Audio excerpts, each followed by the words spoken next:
ভারতের পানি আগ্রাসন ও উজানে বাঁধ বন্ধ করা এবং দাসত্বমূলক সকল চুক্তি বাতিলকরণের প্রতিবাদ সমাবেশ ও গণত্রাণ সংগ্রহ কর্মসূচি হয়েছে। শুক্রবার বিকালে জাতীয় স্মৃতিসৌধের সামনে সাধারণ ছাত্র সমাজ ও ছাত্র অধিকার পরিষদ ঢাকা জেলা উত্তরের ব্যানারে এ কর্মসূচি হয়।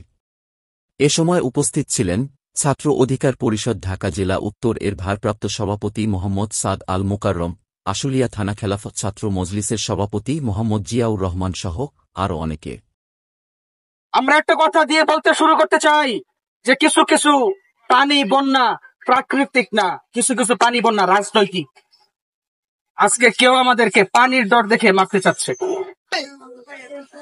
আমার ভাইয়েরা আজকে খড়কুটার মতো বাঁচতেছে, ওই দেশের মিডিয়া সামনে হাস্যরস করছে। এক দেশের দুর্যোগে মানুষের বিপদে যারা হাস্যরস করে, মিডিয়া তামাশা করে, তারা নাকি একদিন আমাদের বন্ধুর ভূমিকায় ছিল। আমরা বলতে চাই এই রাষ্ট্র কখনো আমাদের বন্ধুই ছিল না, ভারত কখনো আমাদের বন্ধু ছিল না। আমরা বুঝতে দেরি করেছি, আব্দুল হামিদ খান ভাষা নিব আগেই বুঝেছে। আপনার বাদ আজকে আগে বুঝতে পেরে দুনিয়াতে বিদায় হয়ে গিয়েছে, আমাদের বুঝতে দেরি হয়ে গিয়েছে। আমরা আমাদের দেশীয় শত্রু চিনেছি, আন্তর্জাতিক শত্রুকেও আমরা আইডেন্টিফাই করে ফেলেছি। এখন এই জাতি আর পরাধীন নয়। বিষয়টা কেমন তারা চাচ্ছে যে তারা চাইলেই পানির বাঁধ খুলে দিবে, বন্যায় লক্ষ লক্ষ মানুষ মরবে, আর সারা দেশের মানুষ নিজের লক্ষ কোটি টাকা খরচ করে ওই বন্যার মানুষকে উদ্ধার করবে।